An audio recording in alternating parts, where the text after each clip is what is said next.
minamahal na mga spiritual director, tayo pong aking tumayo, Reverend Glenn Ramos.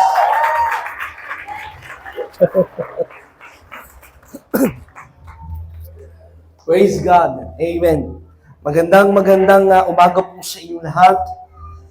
At sa simula pa lamang po ng ating pagpupuri kay Lord, ay damang-dama na po natin ang pagsama ng presensya ni Lord. At isa pong good news kapag nandiyan ang presensya ni Lord, sabi mo sa katabi mo, may mangyayaring maganda sa iyo. Amen. Kapag kasama natin presensya ni Lord, ang mga may sakit karamdaman ay pinagagaling ni Lord. Kapag kasama natin presensya ni Lord, ang mga malungkot ay pinasasaya ng Panginoon.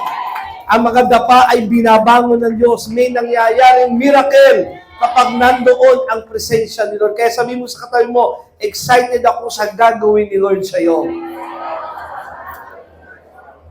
And again, happy 13th year anniversary, Jesus the Gospel, CGCF, sa pangunguna ng ating Pastor Mark, Pastora Jonah, at ang GAT, no? Bulacan. I've been here, parang mga 4 times na po yata ako nakakabalik dito sa inyong anniversary at nakikita kong pa-intense ng pa-intense, palago ng palago ang ginagawa ng Diyos sa inyong iglesia. Amen. At ganoon din, aking binabate, of course, ang inyong parents in the Lord, ang founding pastor ng CGCF, JTG, Pastor Tirso, Pastor Bioli, sa kanilang patuloy na pagpapastor sa marami mga iglesia at marami pang maipapanganak na churches. Amen. Again, in behalf of Jesus the Gospel and National Council, happy anniversary CGCF, JTG Angat. Ay lahat ay yumuko at tayo po'y manalangin. Heavenly Father, Lord, tunay nga Panginoon na kung kami ay hiwalay sa iyo, wala kami magagawa. Ikaw lang ang aming ipinagmamalaki. Ikaw lang dahilan bakit kami nakapaglilingkod. Bakit kami nakapagpapatuloy. Wala, hindi sa aming ganang sariling lakas, karunong at galing, kundi dahil lamang sa biyaya mo. At muli, O Diyos, sa umagang ito, hinihingi po namin ang pagsama mo sa aming pakikinig na iyong salita. Mag-direct ka, mangusap ka, Panginoon, magpalakas ka sa iyong mga anak. And as we celebrate this 13th-year anniversary, Lord, inaasahan namin, makikita namin ang direksyon na gusto mong gawin mo sa iglesyang ito. Umaasa kami ng revival, umaasa kami ng kalakasan galing sa ito. Walang ibang maitaas at maparangalan sa aming kalagitnaan, kundi ikaw lamang. Sa pangalan ng Panginoong Hesus, ang lahat ay magsabi ng Amen and Amen. Manatili tayo nakatayo sa ating pagbabasa ng ating pong team verse. Napakaganda ng ating tema ngayon, Philippians chapter 3, verse 14. Sabi ganito, I press on toward the goal to win the prize for which God has called me heavenward in Christ Jesus. Ang ating pong tema is press on. Sabi mo sa katabi mo, press on. Tayo pong lahat ay makakaupo. Praise God. Press on. Ibig sabihin, kailangan ipagpatuloy ang sinimulan ng Diyos sa atin. Sabi niya, siya'y tapat, natatapusin niya ang kanyang sinimulan sa atin. Sabi niya sa katabi mo, tatapusin ni Lord ang sinimulan niya sa atin. At nakita naman natin kung paano nagsimula, hindi madali. Kung babalikan ng pagsisimula, no, ito pong lugar ninyo sa Angat, hindi malapit. Galing pa po ng Cavite, ang inyong mga pastor, nung iti nagsisimula, pinupuntahan, pinapalo up, no, pinagpe-pray. Ang pagsisimula ay hindi madali. Actually, tayong lahat bilang mga Kristiyano, talagang hindi madali nung tayo ay nakakilala sa Diyos. Life can be filled with challenges and obstacles that try to hinder us from experiencing the fullness of God's promises. Marami tayong mga pinagdaanan sa paglilingkod.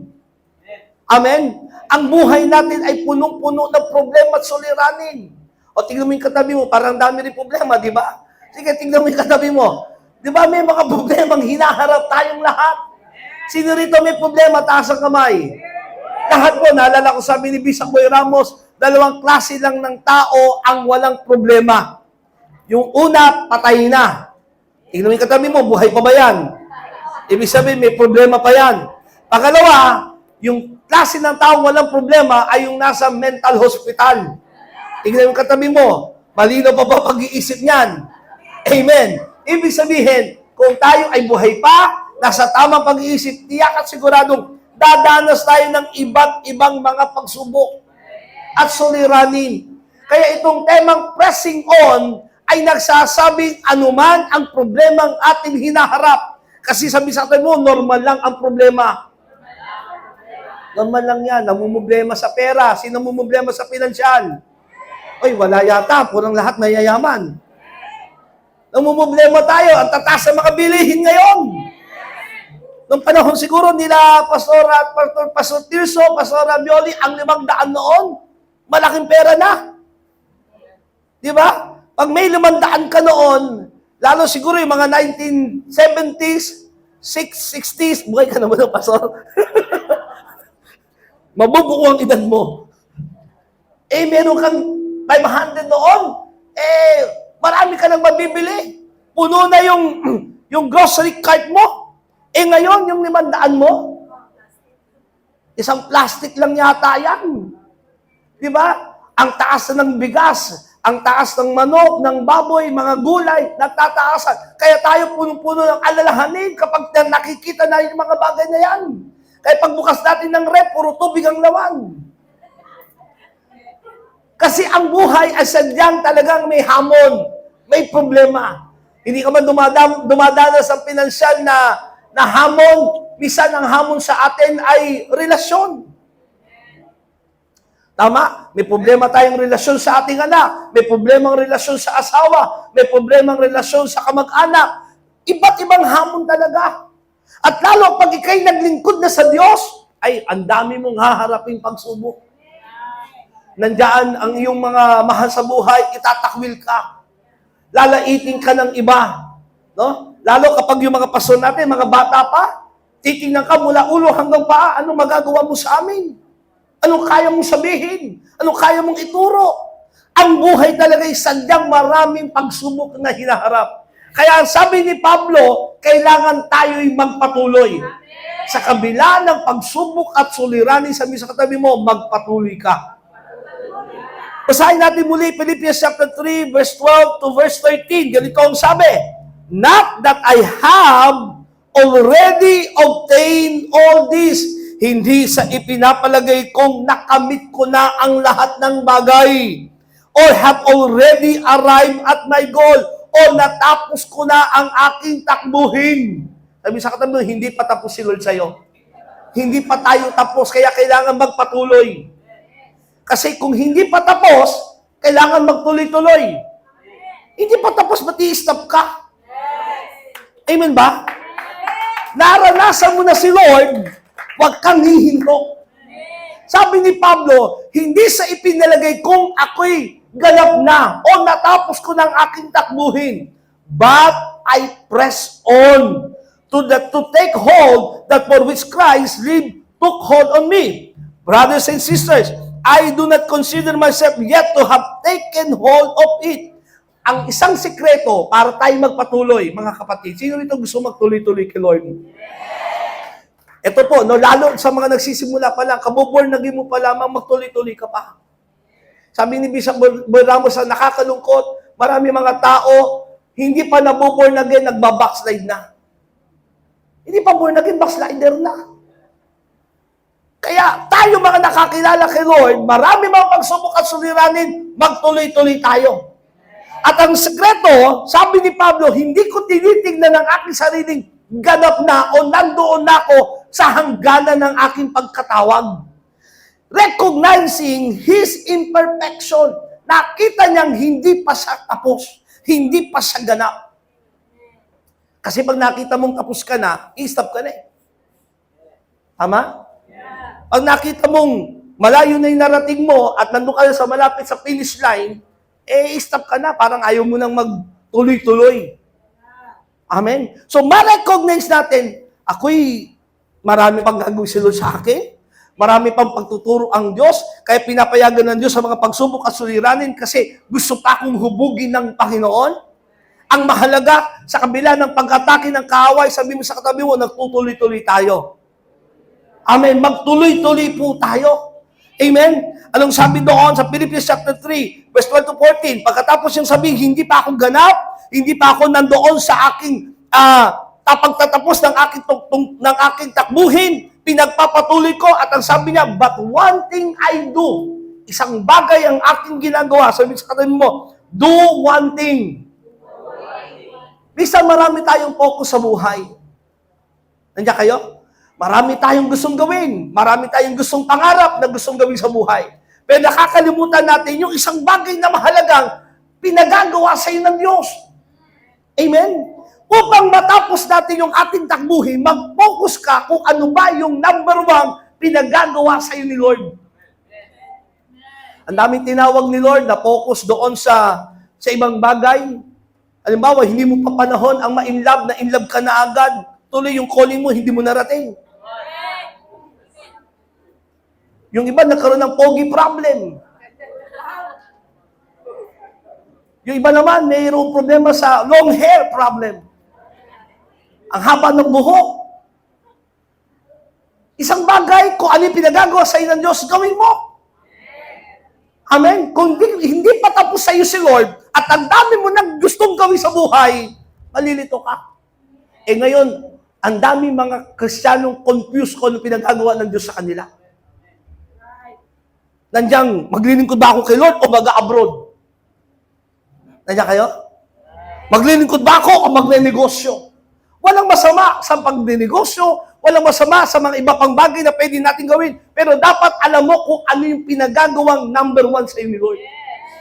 At yun yung tapusin mo. Sabi mo sa katabi mo, alam mo ba pinagagawa sa iyo ni Lord?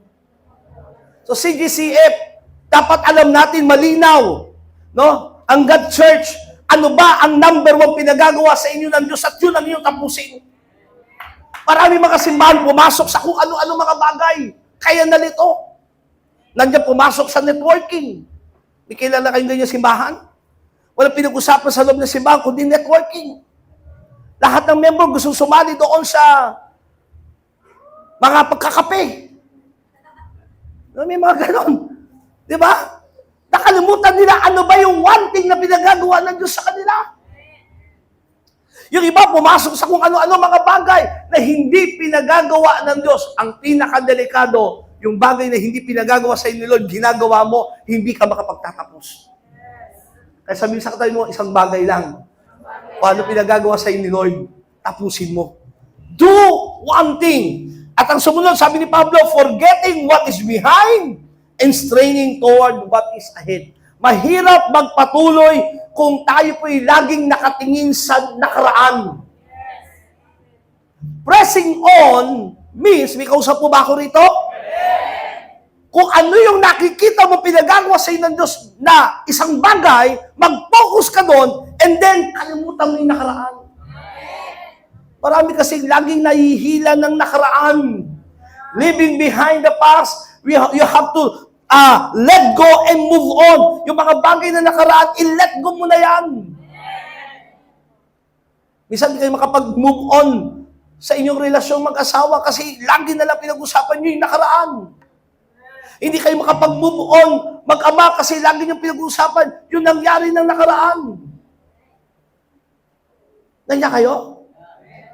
Pinag-uusapan nyo yung una niyang naging girlfriend, una niya nakisan, may mga apo na kayo. Kaya pag nababanggit yung kapangalan ng girlfriend niya, kahit hindi naman siya yun. Yung Cherry. Naku, kapangalan. Cherry. Move on. Mahirap mag-press on kung lagi tayong nakatingin sa nakaraan. Sabi sa katabi mo, let go and move on. You can start the next chapter of your life if you keep rereading the last one.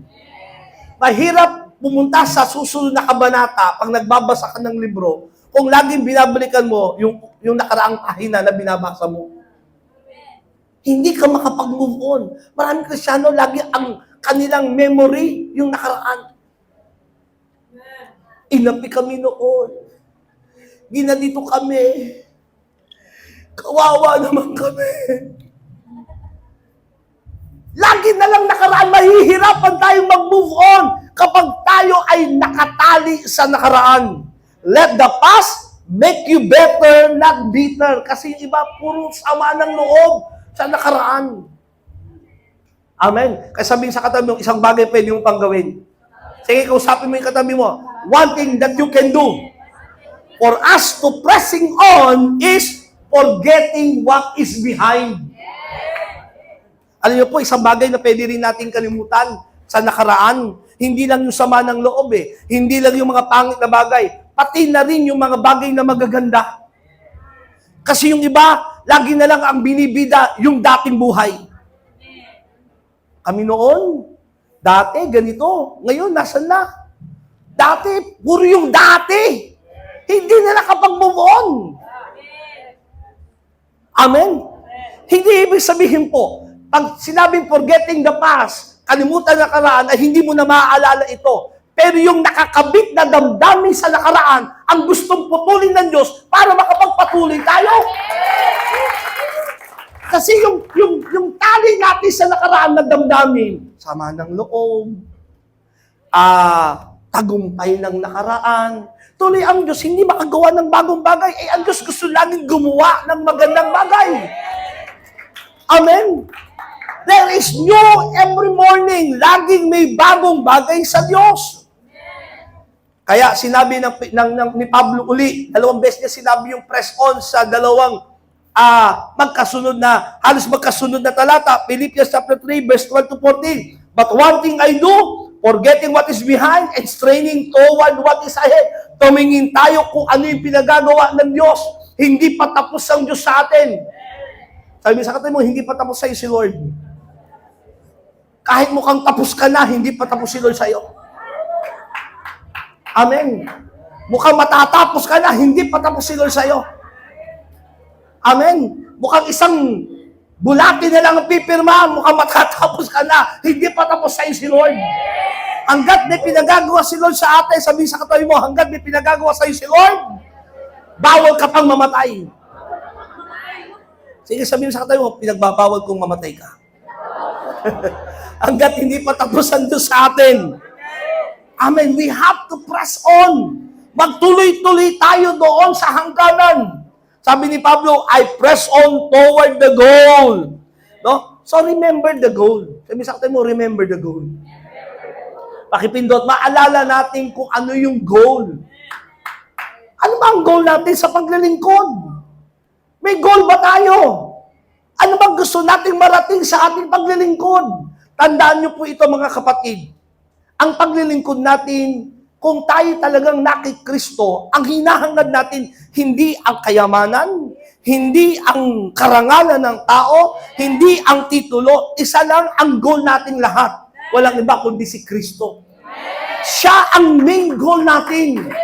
Kaya sa ating paglakad at pagsunod sa kalooban ng Diyos, ang goal natin, makita ko si Kristo, maranasan ko si Kristo, maging kamukha ko si Kristo. At yun ang goal natin. Religious people, they serve the Lord because they want something from God. But believers, mga right people in their heart, yung mga taong naglilingkod ng tama sa puso, they serve the Lord because they want God. Ang gusto talaga nila ay ang Diyos. So remember the goal. Ang goal natin hindi yung kaya tayo magpapatuloy, di ba? Grabe ang motivation sa pagpapatuloy. Kasi hihigitan ko yan. Ipapakita ko sa kanila. Ang pressing goal sa kanila ay makikita nila yung mga umapi sa akin dati, luluhod ang mga tala. Yun ang kanilang motivation sa pagpapatuloy. Tandaan natin, ang ating goal walang iba kundi ang ating Panginoong Hesus. Siya lang ang ating inaasahan. Siya lang ang ating tinitignan. So press on to reach the end of the race. Tapusin mo yung pinagagawa sa iyo ng Diyos at huwag kang hihinto. Kasi sa dulo ng ating takbuhin, yun ang maganda, sabi ni Pablo, ang magbibigay sa atin ng gantimpala at magpuputong sa atin ng korona ng pagtatagumpay, walang iba kundi ang ating Panginoong Jesucristo. Ito magandang revelation. Sinabi ko nga kagabi doon sa discipleship namin. Isang araw, lahat ng tao haharap sa hukuman ng Diyos. Tama? Doon sa tinatawag na white throne judgment. At lahat ng taong walang pangalan sa aklat ng buhay na nasa langit ay pupunta ng impyerno. Sabi ng Bible. At alam niyo po, ang impyerno ay lugar na punong-puno ng ano? Ha? Anong punong-puno ng ano? Kapighatian, kalungkutan, puro sakit. Sabi, apoy na hindi natutupok, mga uod na hindi namamatay. Pero alam niyo po, ang pinaka-nakalulungkot, listen to this, ang pinaka-nakalulungkot sa mga taong mapupunta ng impyerno, hindi dahil nasasaktan sila sa apoy. Hindi dahil sa mga uod na hindi namamatay. Alam niyo kung ano? Kasi sa pagharap nila doon sa white throne judgment, nakita nila ang glory ng Diyos.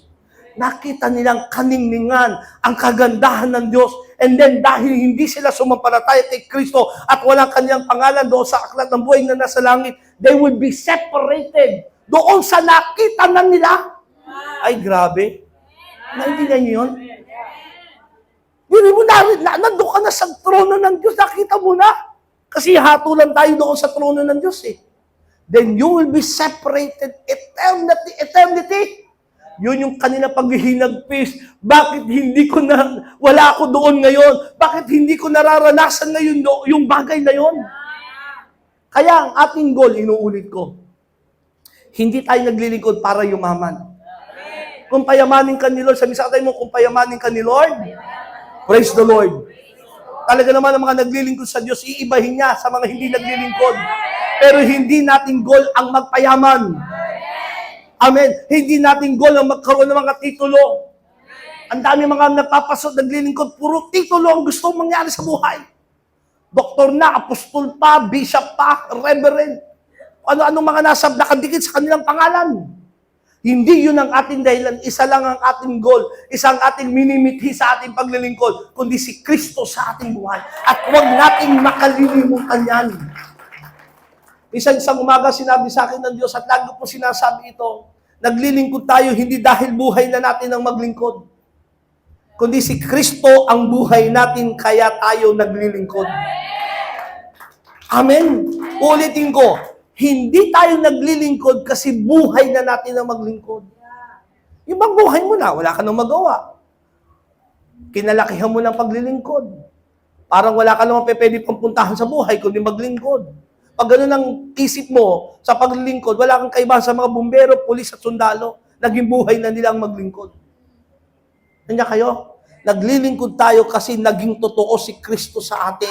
Naranasan natin siya ng totoo. Naging buhay natin siya. Kaya ngayon tayo naglilingkod. Si Kristo ang dahilan. At si Kristo din ang reward natin sa ating paglilingkod. Kaya sa ating pagpapress on, talagang hindi madali. Amen? Sabi sa katabi mo, hindi madali. It requires endurance.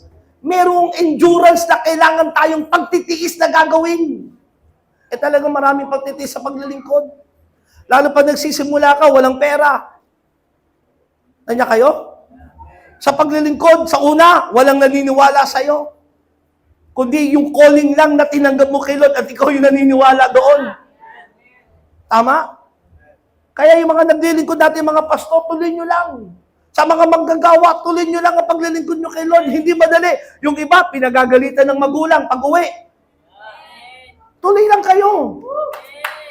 Tapos mag-aaral ka pa. Di ba? Tapos yung iba nga, working student pa. Tapos naglilingkod. Kailangan mo talaga magpatuloy. Huwag kang bibigay, huwag kang aayaw. Tuloy-tuloy lang. Sa mga magulang na naglilingkod, minsan galit ng asawa mo kasi minsan hindi ka nakapaglalaba. Nauna mo yung prayer gathering. Ibabalas mo rin naman. Nandiyan kayo? Huwag lang puro paglilingkod pero hindi ka man na makapaghugas ng pinggan. Pero talaga sa paglilingkod, may endurance. Sabi sa kata mo, may pagtitiis. Kaya, as we know, listen to this, na alam natin sa paglilingkod, as we press on, merong endurance, embrace trials. Ang pagsubok talagang nandyan eh. Tanggapin na natin may pagsubok sa paglilingkod. Sa pressing on, marami talagang, ay naku, mararanasan tayo. Maraming mga tao manliliit sa'yo. Tatanungin, ano ba ang edukasyon meron ka? Ano ba ang natapos mo? Tingin nila paglilingkod ay patalinuhan. Hello? Pero sabi nga ni Santiago, chapter 1, verse 2, consider it pure joy, my brothers and sisters, whenever you face trials of many kinds. Sa English Standard Version, count it all joy. Imbis na bilangin mo yung pagsubok, binibilang mo itong pagsubok na ito ay kagalakan. Hallelujah. Kaya maging masaya tayo sa panahon ng pagsubok. Kasi kasama yan eh. Pag hindi mo nakita sa paglilingkod mo ay kasama ang pagsubok, pag dumating ang pagsubok, i-stop ka. Bahagi talaga yan. Lalo pag nagpa-pioneer, naranasan natin mga mag-pioneer. Mag-aayos ka ng upuan, ikaw lang mag-isa. Ilelehas mo yan, Lord, punuin mo itong mga tao.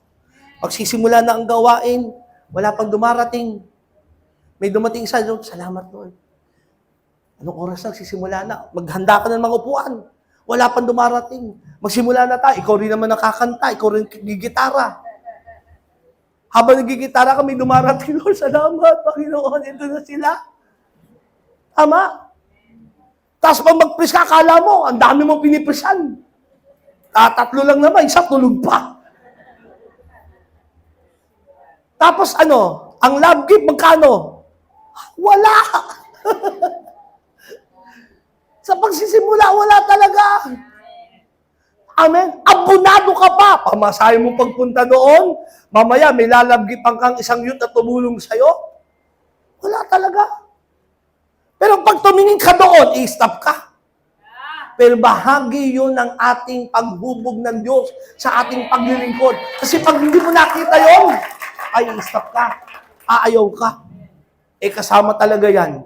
Sa unang paglilingkod natin, ang unang gustong hubugin ng Diyos, alam niyo, minsan tayo, di ba, yung mga naging pastor na tayo, tingin natin, pag nagpastor tayo, tuturuan ko itong mga tao itong lahat. Yung pala, sa unang pagpapastor mo, ikaw ang tuturuan ng Diyos. Ikaw ang uhubugin ng Diyos. Ikaw yung puso mo, aayusin ng Diyos. Sa una, talagang walang tao. Una yan, dadami, tapos kakaunti. Andiyan po ang ating Bishop Reden Remojo, ang treasurer po, palapakan natin si Lord, ng Christian Bishop Ministers Association of the Philippines. Bishop, tayo po kayo mamaya, pabatiin namin kayo. Amen. Praise God. Salamat sa pagpunta. So talagang may pagsubok sa paglilingkod. Magkakasakit ka, kaka-pray, kaka-fasting. Di ba? Kaya minsan, nagpa-fasting ka kasi wala talaga pagkain. Kaya, forced fasting. Tapos, sa una, hindi naniniwala sa iyo ibang tao. Lalo yung mga mahal mo sa buhay pa, kung sino yung dapat susuporta sa iyo, yun yung pa yung number 1 mong kakontra. Totoo, di ba? Bakit ba ginagawa mo yan? Stop mo na yan. Pinag-aral kita, sabi ng magulang mo, bakit yan ang gagawin mo? Hello?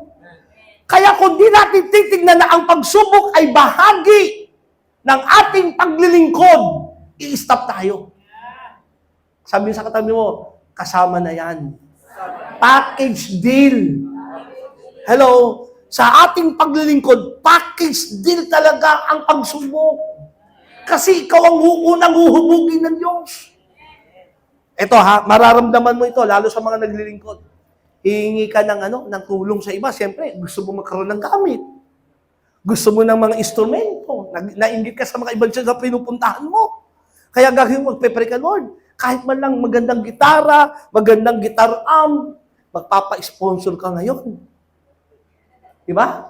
Sino yung gusto tumulong? Minsan, yung binigyan mo, 20 tao, bumalik, iisa lang.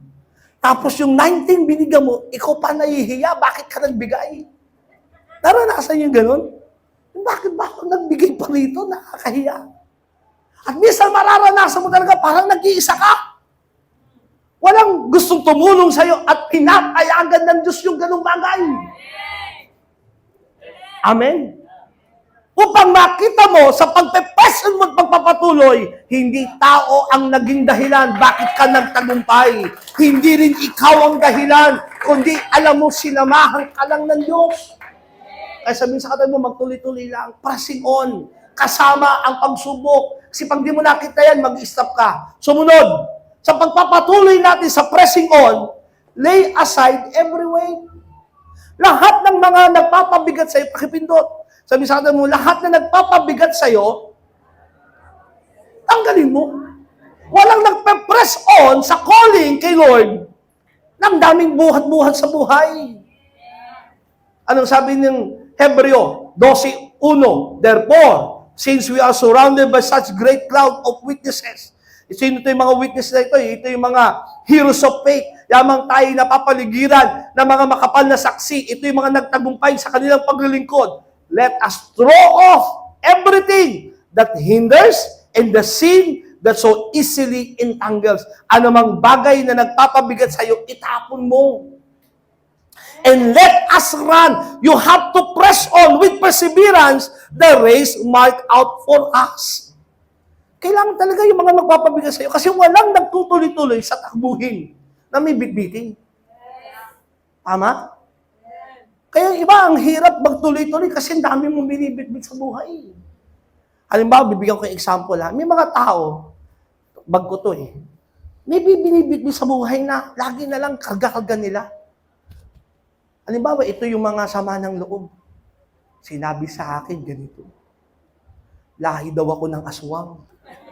May lahi daw kami ng tikbalang. Ano-ano narinig mo sinasabi ng iba sa'yo? Karga-karga mo yun.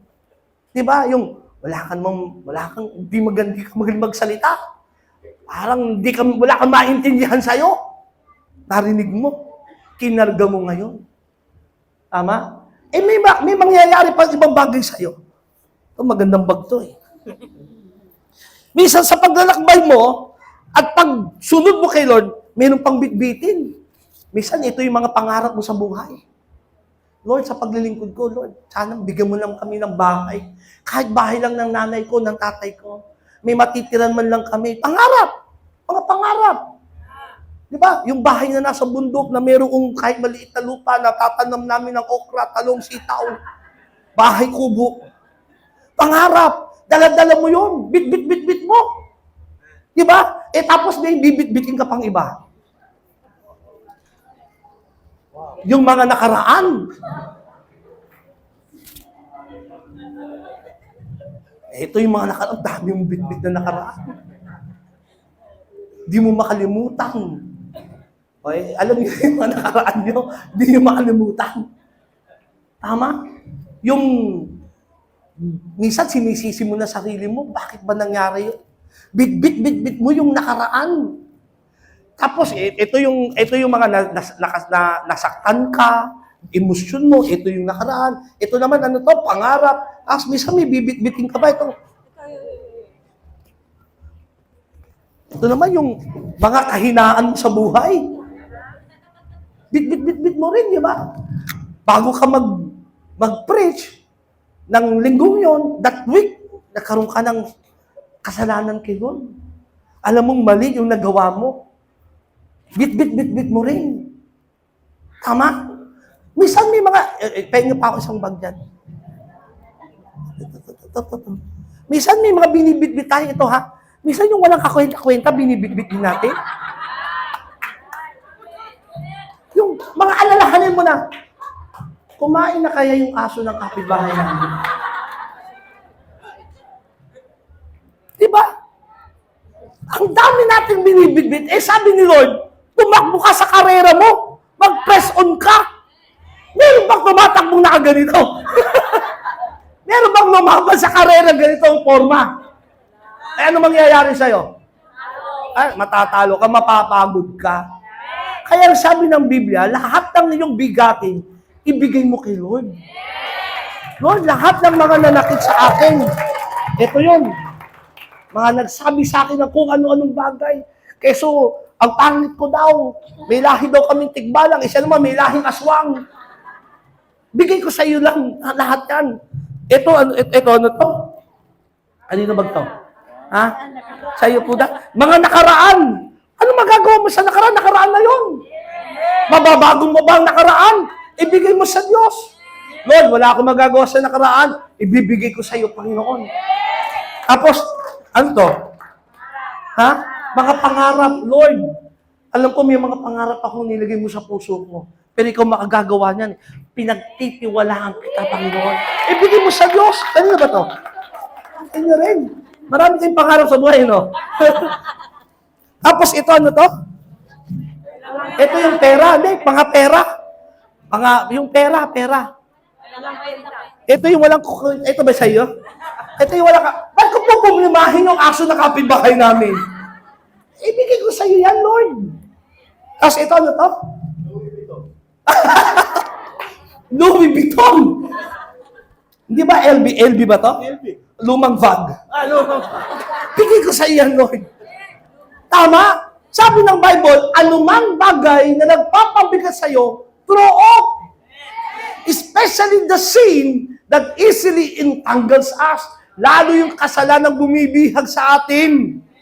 Paulit-ulit. Dapat mas matayog ng ginagawa sa iyo ng Diyos. Kaya lang lagi kang bumabagsak doon sa kasalanan, kahinaan mo. Ibigay mo sa Diyos at magpatuloy ka. Lay aside every weight na nagpapabigat sa atin. Sabi sa katawan mo, ibigay mo lahat yan kay Lord. At pag wala ka ng bit, run with all your might. Tumakbo ka ng buong gilas, no? Tumakbo ka ng buong lakas. Amen. Walang tumatakbong nakita ko sa karera at nagpe-press on na pa-cute. May nakita kayong kakarera? Karera, nagpapa-cute? May nakita kayong ganon? Di ba pag karera, pagka putok ng barel, talagang gigil, halos pag nandyan na yun, bigay todo yun. Amen. Sabi sana ba, bigay todo ka na kay Lord. Ano may pinagagawa sa inyo ng Diyos, ibigay mo na. Bawal yung pa-cute. Sabi sa kanya, bawal ang pa-cute. Sabi mo sa kanya, alam kong cute ka, pero wag ka na magpa-cute. Diba, may asawa ka na, magpapakit ka pa. Wala akong pinaparinggan, ha? At iniisip mo kung tinitiyan mo kung may asim ka pa. Hindi ka naman sampalok para may asim ka pa. Pag tayo ay nasa takbuhan, bigay natin ng lakas. Hebrews chapter 12 verse 11, no discipline seemed pleasant at the time, but painful. Sa ating pagdidisiplina upang tayo magpatuloy. Nandiyan kayo? Sa una talaga, yung pagdidisiplina hindi maganda. Hindi madali. Mabigat. Amen? Didisiplinahin mo yung iyong sarili kay Lord. Para matapos mo yung pinagagawa sa iyo ng Diyos. Pati sarili mo, didisiplinahin mo. Tandaan niyo po ito, hindi natin kayang kontrolin ang ibang tao. Sasabihin nila, iisipin nila, gagawin nila sa iyo. Hindi mo kontrol yun. Pero ikaw ang may kontrol kung ano ang magiging reaction mo sa lahat ng mangyayari sa iyong paligid. Amen. So discipline yourself. Then fight the discomfort as we go on pressing on doon sa pinagagawa ng Diyos sa atin. May discomfort talaga, but you have to fight that discomfort. Amen? I-fight mo yung discomfort talaga sa una, walang-wala. Sa una, may mga taong di naniniwala sa iyo. Discomfort. Pag nagsasalita ka, mali-mali minsan na nasasabi mo, okay lang. Tama? Nahihiya ka sa pagtayo sa harapan. Ang daming discomfort sa pagsunod kay Lord. Amen. Sa pagsunod kay Lord, maraming magagalit sa iyo, maraming aalipusta sa iyo, okay lang. Basta ang mahalaga, sabi sa atin mo, ang mahalaga, magtuloy-tuloy tayo. 1 Peter chapter 5, verse 10, malapit na po ako matapos. 5 ending ho ito eh. Pang-5 ending, 1 Peter chapter 5, verse 10. Pagkatapos niyo magtiis sa loob ng maikling panahon, ang Diyos na siyang pinanggagalingan ng lahat ng pagpapala. Sabi rito, maikling panahon lang. May pagtitis, pero maikling panahon lang eh. Na siyang pinanggagalingan ng lahat ng pagpapala ang siyang magbibigay sa inyo ng kaganapan katatagan at lakas ng loob at isang pundasyong di matitinag. Siya ang tumawag sa inyo upang makibahagi kayo sa kanyang walang hanggang kaluwalhatiang kasama si Kristo. So talagang may discomfort, may pagtitiis, kasama talaga yan. Actually, kung ikukumpara yung mga tiniis ng mga unang sumunod kay Kristo, nakakaya yung tinitiis natin ngayon, hindi maikukumpara. Grabe pagtitiis nila noon. Grabe silang kailangan magtago, kailangan talaga silang, sa kabila ng yun, sumusunod sila sa pangangaral ng salita ng Diyos. Ilan sa kanila sinunog ng buhay, pinakain sa leon, ganun yung pagsunod nila. Sabi ni Pablo yung tinitiis yung yan, maikling panahon lang yan. Tayo ngayon, titiisin mo lang, maglalakad ka lang ng 1 kilometro. Parang pili mo, inaway ka na ng mundo eh. Di ba? Minsan, hindi ka lang nakapaglaba. Pili mo, parang ano ba yan? Aatin pa ba ako? Hindi. Yun lang yung hamon ng iba. Sa paglilingkod, ang bilis umayaw. Yung iba nga, ang tinitiis lang, ito nakakahiya ah. Hindi ka lang nakamayan, aayaw ka na.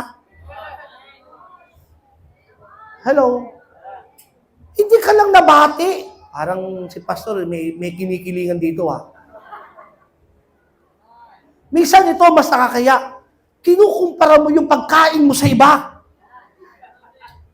Bakit puwet yung akin sa kanya hita?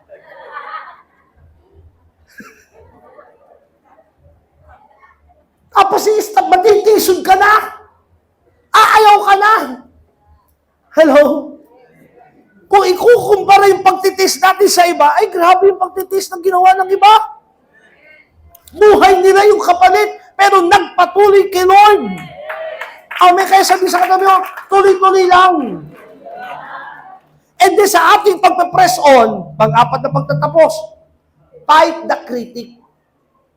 Talagang may mga critic na sa paligid mo. Sabi, hindi mo kaya yan, stop ka na, hoy. Huwag kang magmagaling. Titignan yung nakaraan mo, titignan yung ginawa mo. But the worst critic na kailangan natin harapin is from the inside, hindi yung labas eh. Yung ikaw mismo, yung kinikritik mo yung sarili mo. Because the battleground is in the mind. Nasa isipan ang totoong labanan. Kaya fight the critic, and number one critic, yung sarili mo. Sabi ng sarili mo, hindi mo na kaya yan. Umayaw ka na. Walang mangyayari sa paglilingkod mo.